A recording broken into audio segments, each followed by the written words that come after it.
Good day, this is Dr. Ron McFarland with ISOL 531, Access Control, University of the Cumberlands. Today's lesson is Lesson 3, Security Breaches in the Law, Mapping Business Challenges to Access Control Types. So we're going to talk a lot about people, some about process and technology. People, process, and technology.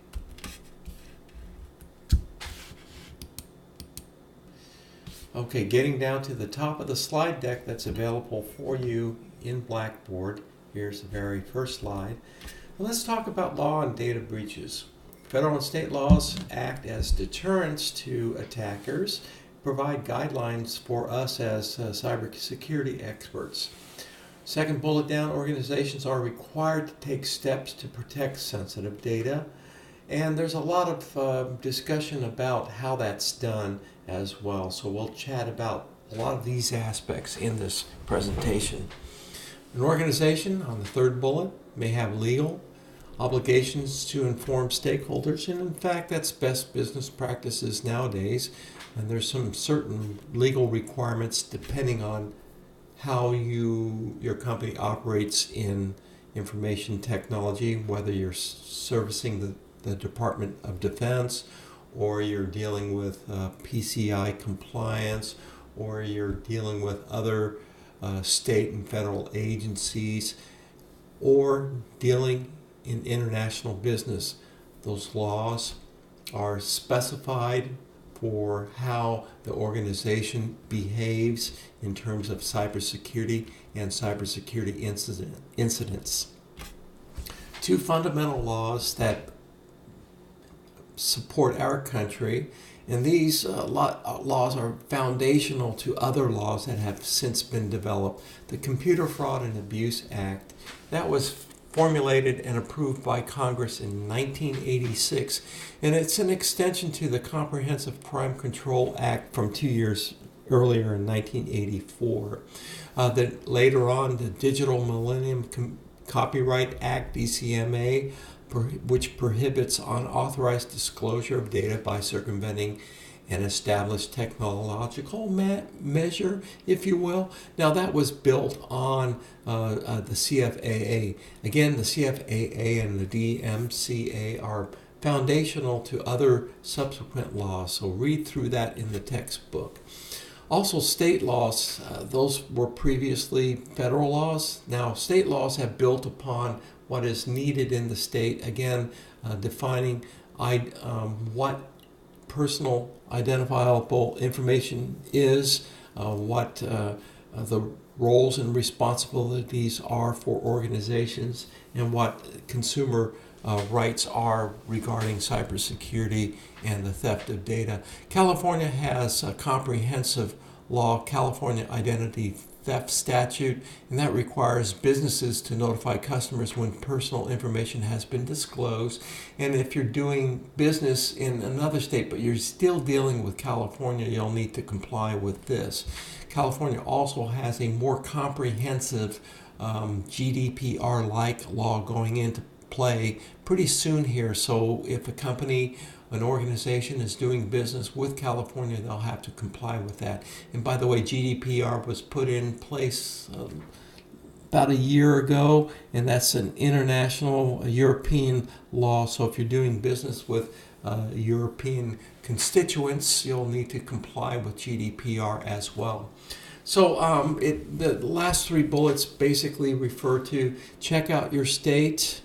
If you're not in California, you're in another state, your state has certain controls. Some states are more rigorous, if you will, and while others are pretty lax and they're leaning on more of the federal laws. So look at the Attorney General's website of your state, just for curiosity's sake and for your own knowledge. There's first layer access controls, kind of are the mitigating factor for the start of the discussion for cybersecurity risk management. And in all honesty, cybersecurity risk management involves about 40% technical and about 60% people and process. So people, process, and technology are the three kingpins, if you will, for cybersecurity. We're looking at process, and technology in this presentation with people involved as well in subsequent presentations. So first layer, access control. All physical security must comply with all applicable regulations. And what that generally is saying, if you're doing business with the government, you have to adhere to their regulations. Let's say if you're doing business with DOD, or if you're dealing with a state entity or another larger organization and you're, let's say, a subcontractor, you have to adhere to the regulations that you agreed upon in that contract. Access to secure computing facilities, second bullet down, is granted only to individuals with a legitimate business need for access, and that makes sense. You're not going to have an open shop to let anyone just wander through. Also, secure computing facilities that allow visitors must, and this must is best practice, and it's also a legal requirement depending on who you're dealing with within that space, must have an access log, whether it's a sign-in log or some sort of electronic log where a visitor will register. And you'll also probably be checking the driver's license and or even a passport. Some organizations I've been into require that you are a U.S. citizen as a visitor, and you are required to bring your passport. So visitors must be escorted out at all times, and that makes sense. You don't want your shop to be just an open area where people can wander through. Access control, this mentions people and technology. Again, it's people, process, and technology. We're going to go through all three in this course, but people and technology are a little more emphasized in the rest of this presentation. So we'll talk about that. People, social engineering, we mentioned that earlier. Social engineering is where an attacker tries to gain access by means of influence, whether they're sending you as the target a link to click in an email, or they're shoulder surfing, or many of a variety of ways that you can be social engineered. So phishing and spear phishing attacks, as well as what's called whaling attacks, are targeted to gain access to social engineer people into doing something, to revealing data within the organization. Again, poor physical security on systems, that's another key aspect. A lot of organizations will lock up the USB drives and not allow people to insert USB drives for reasons of malware being put on USB devices and that sort of thing. But also physical access to servers, routers, and switches, and even the firewall. I was surprised to see that recently in a grocery store, I saw a server closet wide open. No one's watching it. It was wide open. It had two Cisco switches, a router, a small, I think it was a Linksys router owned by Cisco, and it looked like a firewall device in there as well. Everything was just open. So that would be poor security, because if I had a USB drive or other devices, that maybe a device with an RJ45 connector, I could have just walked up there and plugged something in and walked away and have owned the system. Anytime you have physical access to a system, you can own it. So poor physical security on systems is a key aspect. And file sharing and social networking sites. File sharing sites can be horrible in terms of their security, so you have to be cognizant of that. Social networking sites, you can buy software as an attacker that pulls together, culls and assembles profiles on individuals, and it culls through LinkedIn, Facebook, Snapchat. You have it, and it'll build profiles. So if an attacker wants more intel about a group of individuals within an organization, they can buy that software. And there's a lot of different versions of that software that you can buy for pretty cheap. And I haven't looked, but I think there's probably some freeware of that as well. So people, that's our weak link in cybersecurity. Technology, skipping over the process part, but the technology, things like weak password encryption, weak passwords, the use of deprecated hashing algorithms like MD5, things like that you have to be cognizant of. Web browsers are a major vector for attacks.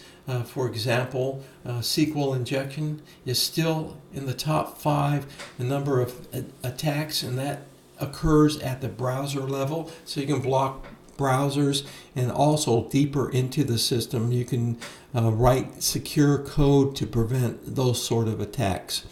Let's see, third down the list, web servers and other public-facing systems are an entry point.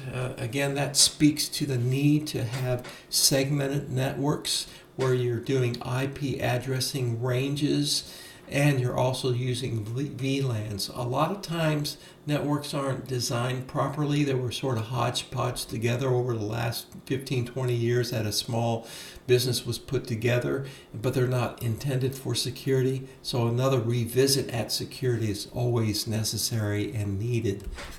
Privacy impact assessment. This is a whole gamut of things that we need to do as cybersecurity professionals. When we walk into a business as a consultant, or if we're hired in as a cybersecurity expert in an organization, we need to do an impact assessment first. That's basically gathering the intelligence about the organization and putting together a profile that kind of establishes the gaps that the organization has in their security posture. First bullet, a comprehensive process for determining the privacy, confidentiality, and security risks associated with the collection, use, and disclosure of personal information. Basically, you're looking at the organization and looking for the security gaps that that organization has, and you're going to look at a lot of different aspects. Second bullet down describes the measures to use to mitigate. So once you know what the hardware, software, people, process, and technology are within that organization, you're going to look at those gaps and how you can mitigate, how you can close that gap, mitigate it for certain risk. Third bullet down, required in the public sector for any new system that handles PII. Now we mentioned the legal requirements. There could be contractual requirements that your organization, or if you're consulting, that organization needs to go through in order to be in compliance. If that compliance is not met for some areas, let's say if you're doing a contract for the Department of Defense, if your organization is not in compliance, it could get that contract pulled, which could be a devastating blow to the organization from a financial aspect. Again, more about the privacy impact assessment. Identifies the key factors involved in securing PII, personally identifiable information. Second, emphasizes the process to use as well as the process and product has sufficient degree of independence from the project implementing the new system. And what that speaks to is you're looking at cybersecurity from a large overview, and you're not looking at a particular system necessarily. So, and it has a degree of public exposure, what you're doing. You want to actually keep part of the security assessment reporting and security plan hidden from the public, but you will let the public know that you are securing data. You may not provide them, you should not provide them with the SSP, the System Security Plan, your plan of action and milestones, the gap analysis, because that's really the keys to the kingdom. But you do want to let your clients know and the public know that you are working on and you have secure plot processes in place. And it's part of it is, the last bullet is integrated into the decision-making process. That speaks to support from the higher-ups. You can't do a privacy impact assessment and expect funding to mitigate those risks if you have no support. So that needs to be part of the internal decision-making process as well as the funding aspects. There's several breach principles that are listed here. System exploits, that is more on the technical side with a little bit on the human factor side. Eavesdropping, listening in, there's a lot of different tools and techniques to listen in, whether it's shoulder surfing, that's kind of listening in, eavesdropping, or using something like Wireshark that's tapped into the network to capture packets. Social engineering, again, looking over the shoulder, a lot of different flavors, nothing's coming to mind right now. The denial of service attacks, when a piece of malware or human intervention is denying service to a particular aspect within the organization. There's also distributed denial of service, which is denial of service on steroids, if you will. Indirect and versus direct attack. And the difference between direct and indirect attack, a direct attack, the computer being used is that of the criminal trying to commit a break-in of computer systems. Indirect attack is where the actual computer or system being attacked is compromised to complete its objective. So one is a direct attack with a hacker's computer versus indirect, where somebody's getting into the system and perhaps changing the parameters on router ports or system ports and gaining access that way. So there's a little bit of a nuance between those two. Consequences of security. Security breaches can have serious consequences, certainly for an organization. Lacks of physical security is one aspect. We chatted about that. The inadequate logical access controls, and what that's referring to is how you have your data sets and objects define whether access can be gained through those, or a combination of both. So security starts with physical access, and then looking at the logical aspect of your data resources, if you will. And here's kind of a cycle, if you will. Implications for security breaches for an organization. Damages to an organization's computer system. Somebody can go and create havoc, maybe wipe clean a server, for example. There's certain financial impacts for those dirty deeds, if you will, that a hacker may do. The cost of recovery and the cost of recovering a reputation is also mentioned here. Legal action.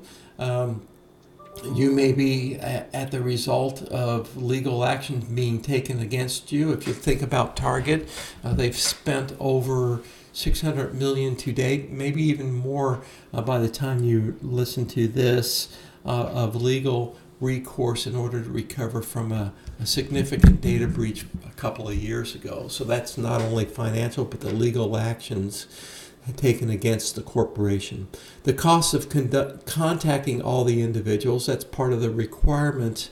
You have to contact all the individuals impacted. So you have to first discover who was impacted and let them know that they were impacted. And then oftentimes a lot of organizations by law will provide some sort of consumer protection, a year-long cybersecurity protection perhaps for those people affected. Now that gets into cost. Loss of reputation. Target certainly lost some of their reputation after the attack, and that impacted the organization's market share, the stock market, which is the last block. Target estimated it took them about a year and a half to regain back their reputation. Other companies have not been so fortunate. Other companies have gone out of business. I think one was called DirectCD years back once they got a hack. And it was a small hack in comparison to today's volume of hacks, but they went out of business because they just could not afford all the mitigation and the legal expenses. Mapping business business challenges to types of control, disaster prevention, disaster recovery, customer access to data, maintaining competitive advantage. Disaster prevention and disaster recovery go hand in hand. Disaster prevention, disaster could be anything from cause of nature to straight-on attack of the data center, if you will. So let's say American Express. They have two large data centers, one larger in Phoenix, Arizona. And regarding disaster prevention, they have they have a large moat around their data center, let's put it that way. And they also have concertina wire. They also have security trucks going around from time to time. They're preventing not only the disasters from a physical attack, but also because where it's located, if there's any flooding in the Phoenix area, which does occur at times with the desert flash floods that happen frequently in the desert, they're not in a low spot. They're isolated from that as well. So it's all part and parcel of the physical planning for their data center. Tied with that is disaster recovery. If something should happen, whether it's a physical attack from a set of attackers or some other natural disaster, they have disaster recovery plans at American Express and other large organizations. But we have to be cognizant of that disaster recovery plan, and we also have to test that disaster recovery plan and make sure it works. I was once as a consultant at one organization and went in to test their disaster recovery plan that was in place for over 10 years. I won't tell you the name of the company, but it was Arizona Department of Transportation. Oops, did I let that slip out? But they had their disaster recovery plan in place, but they never tested it. So we tested it, and some of the backups didn't work sufficiently. So we went through and double-checked and made sure everything worked in there. That was years ago, but now they're in good stead right now. Customer access to data, you have to sort of measure what customers can have access at one point in time. Actually, a customer can have access to their whole set of data. It's their information. However, when they have access is of importance. For example, if they're doing an application to a credit card, certainly before they press the button, they can change things back and forth. But once they hit submit and that credit card goes into the pool, that credit card application, there's only certain fields that they should be able to change, and then perhaps a customer service rep could change that information with a phone call. So there's some sort of, we've got to look at the data of what they can change, what they have access to, whether it's read, write, or update, and then at what stage in the process they can have access to. And technically, any information that that is about the customer, they should have access to, and well, that gets into a lot of data aspects that are beyond the scope of this class. But customer access to data is important. Also, maintenance of the competitive advantage is a key concern for when we're doing an assessment. How we recover from a loss, how consumers access their data, and how we maintain our reputation in the market space. Now, solving business challenges with access control strategies, there's 4 items here. Getting started, this talks about subjects and objects. A subject may be a person, a process, or a technology component that either seeks access or controls access. For example, an employee trying to access his business email account is a subject. Likewise, the system that verifies the credentials, such as username and password, is also termed as a subject. So that's what a subject is. An object can be a file, a piece of data, some sort of physical equipment, could be a piece of software, or the premises, the physical premises that need to be controlled. For example, the email stored in mailboxes is an object that a subject is trying to access. So subjects work with objects. So looking at this list, we have to define our subjects and objects. We have to categorize them into groups and roles. Roles infers roles and responsibilities. Third, determine who needs access to what. So what subjects need which access to what objects, if you will. And determine whether an external subject or subjects will have access to internal systems and data.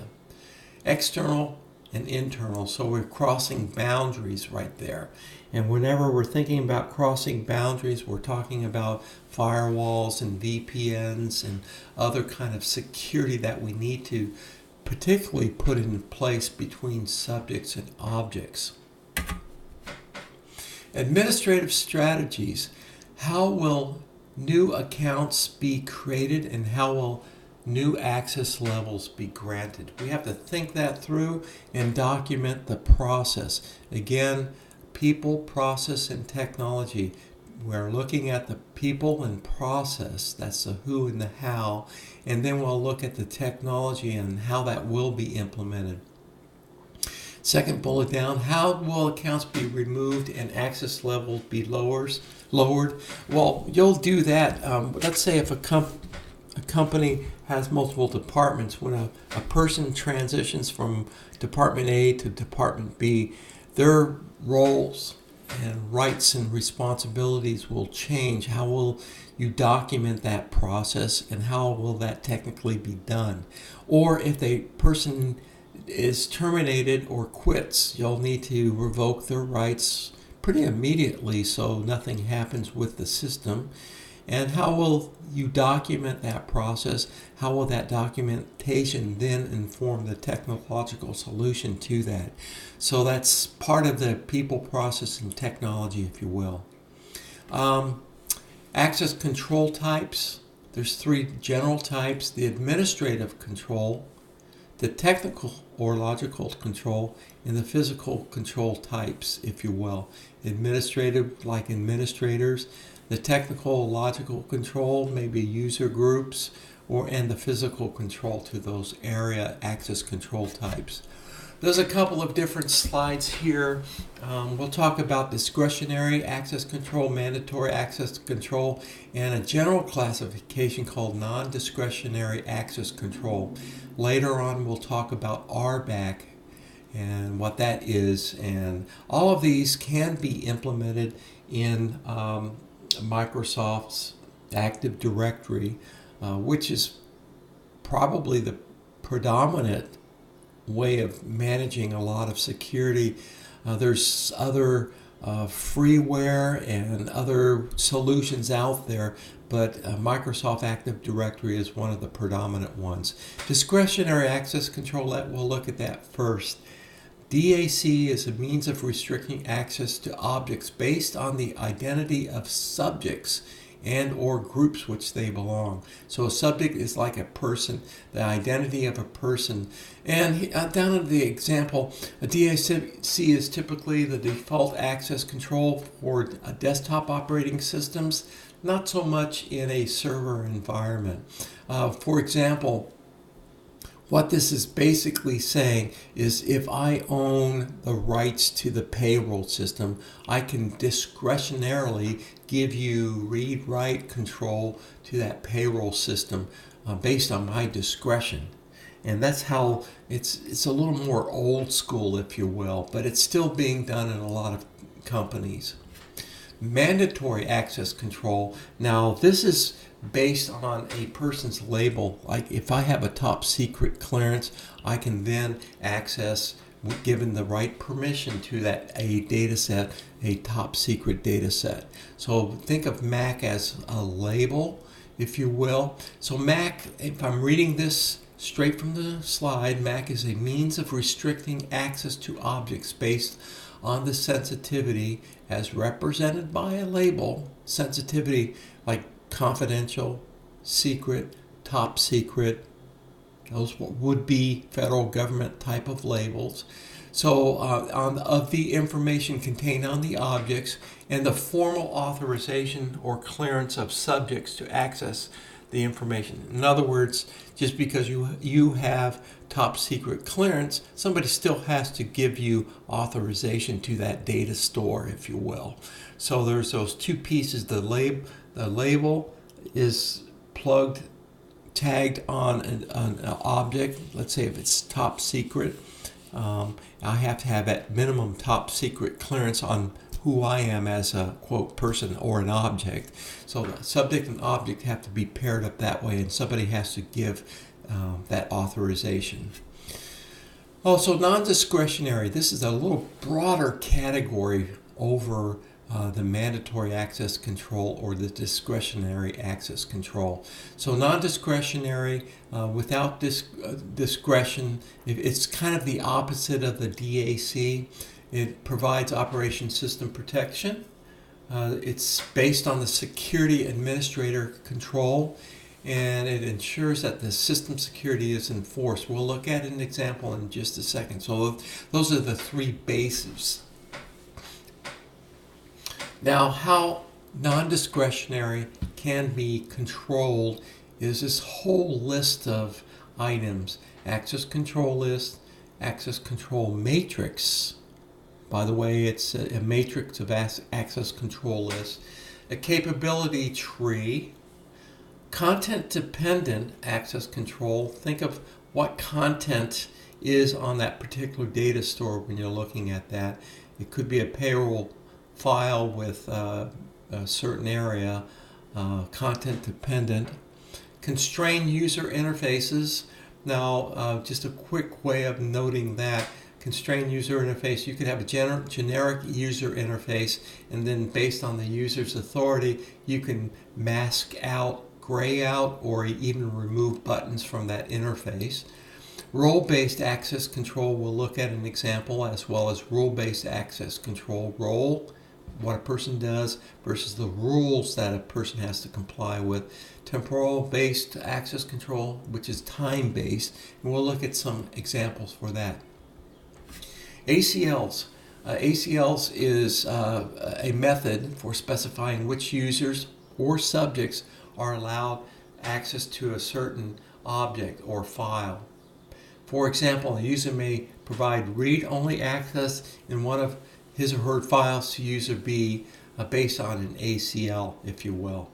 Access control lists are used a lot in server software like Microsoft, or even on routers as well. So you'll see ACLs. Object-based access control matrix. This is essentially a bunch of access controls stitched together. Object-based access control matrix is a collection of access control lists implemented by comparing the column of users or subjects with their rights and to access. So look at the subjects down. It says users, group, subject, and then the files across the way. You can see there's no distinguishing feature between the user and user. You can assume that there are two different users right there. Okay, user 1 up on top has access to file 1 and the object and the such. So it's just a blending of multiple ACLs, if you will. The subject-oriented capability table. Now, if you look at this at first glance, it's very much like how Linux manages file systems. Subject-oriented capability table is a collection of access control lists implemented by comparing the column of objects, right there, with the rows of subjects. So file 1, user A has write and execute. Well, file 1, the group has read, write, and execute as well. So capability tables usually used to indicate the level of access provided by the users, such as read, write, and execute, as we see here. But the graphic here is kind of laying on top of this. But content-dependent access control, again, the emphasis is on the content, is based on the actual content of the data. And this example is managers in an organization may have access to the payroll database to review data pertaining to their employees, but they don't necessarily have access to data pertaining to other managers' employees. So that's based on the content and their particular role. Constrained user interface. Here they're showing a keypad, but really it could be a menu. A menu, for example, depending on the role that the person has.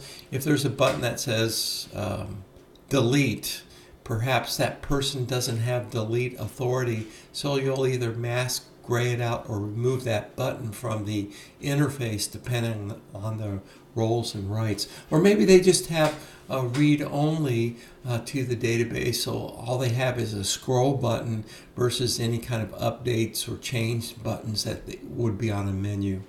Database views also, rather than a view in a database, is generally almost like a report. A user can see things, but they can't really interact or update the database. Oftentimes views are created in a database environment in order to print on a report or show on a screen, but the user is locked out to the update and delete capabilities. Physically constrained user interfaces, again, that's some of the interfaces are constrained. Users are prevented basically from requesting access to unauthorized resources. For example, some systems gray out, like I mentioned before, icons that are not available for use in a particular mode of operations. Constrained user interfaces can be done through menus, database views, so that's more of a generic overview. Encryption again limits who can have access, so that would be a constraint. And you certainly have to have the encryption key in order to open up the data set, and that would be one way of constraining. Now, I mentioned role-based. This is a key aspect, especially when you're dealing with Microsoft's Active Directory. It's kind of the default, if you will, for a server environment. And role-based RBAC is an access control policy that bases access authorization according to the user's job functions or prescribed role. So if they're in payroll, they're showing an accounting example, but we talked about payroll. If somebody's in payroll, they would have access to all the payroll data, but not necessarily the accounts receivable and accounts payable data, just the payroll data. And you can also slice that even thinner to pay it based on their function to prescribed role. Not only the area payroll, they may have only limited access because perhaps they're an entry-level payroll clerk and they only need read-level access, not update, so you can slice it even thinner.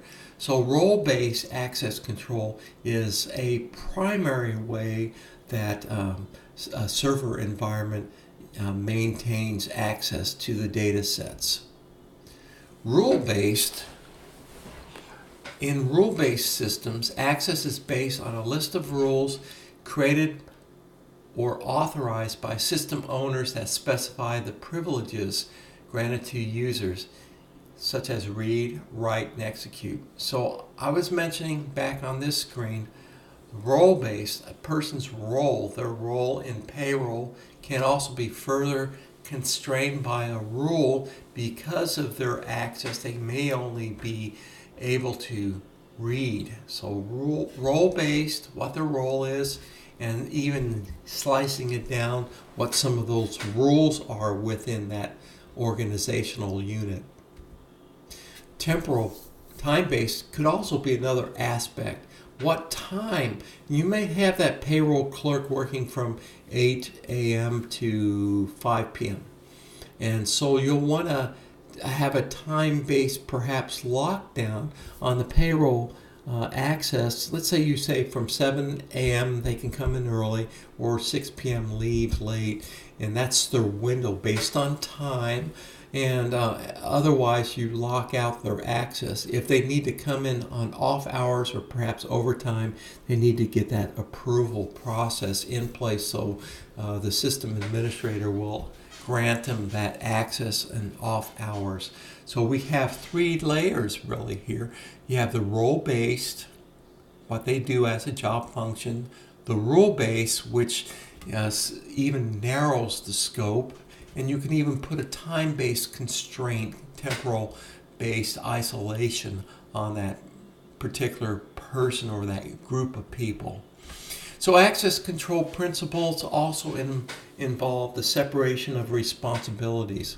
You don't want the person writing the checks in accounts payable to be the accounts receivable person writing the invoices. So you need that separation of duties, and that prevents collusion, that prevents other issues, or even some accidental items from occurring. So you want the separation of duties. Least privilege, again, that kind of gets back to the payroll person.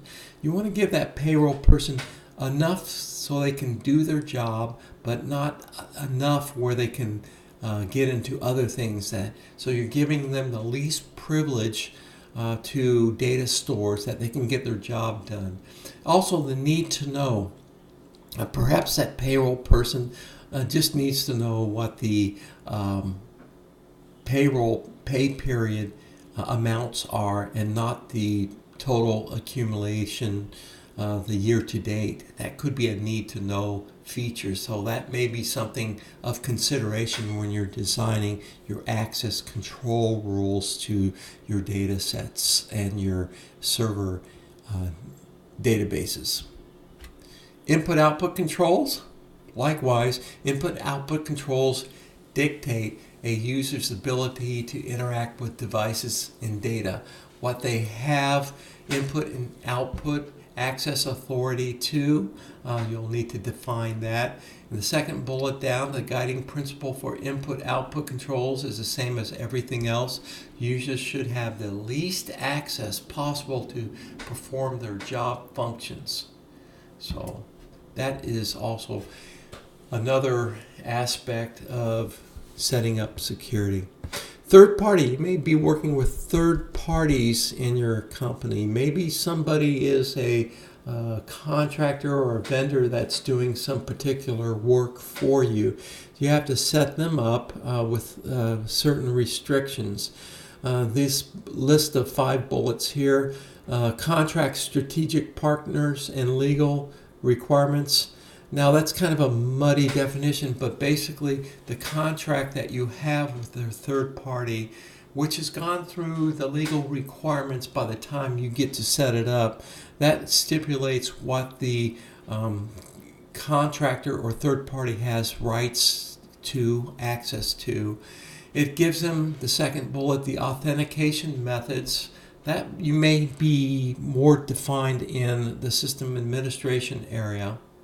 It also classifies what kind of data they're using. Are they using sensitive data or non-sensitive data? It could be data that you obfuscate so they don't know that it's that sensitive data. So you may have to come up with some sort of facility.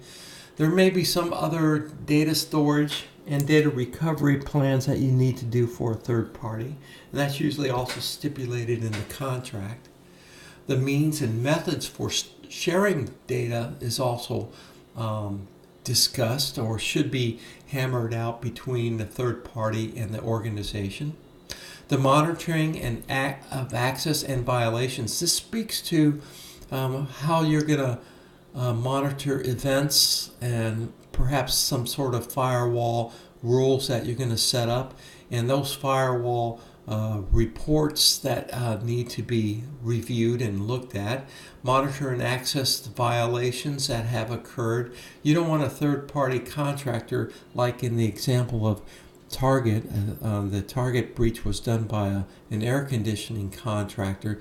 That third-party contractor went ahead and basically violated the system, and the reports of violations went to oddly enough, to a third-party firewall provider, and they kept saying, "Well, hey, we've got all these alerts going on," and Target said, "Don't worry about it. We just installed that firewall." Well, those alerts were being sent off by the firewall device because the air conditioning contractor was stealing data, pulling data, and the firewall was appropriately alerting Target's provider, but Target said not to worry about it. So that was kind of a way that things got kind of loose. So that speaks to service level agreements as well. There's certain service level agreements like reporting when firewalls get set off, or access times or access roles, data sharing agreements that need to be put in place, and that's usually part and parcel of the contract.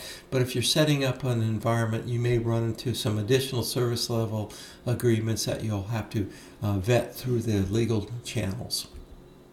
Now that kind of concludes this set of chapters 5 and 6. There's a lot of content in these two chapters that will help you as a security administrator to define the context of what you're going to be covering in terms of the security posture for an organization. So read through chapters 5 and 6, and also make sure you complete labs 5 and 6, as well as quiz 5 and 6 related to those. Those are each due, everything's due by 11:59 p.m. Eastern Time on Sunday. So there you have it. Thank you. ISOL 531. This is Dr. McFarland signing off, and thank you so much. Bye.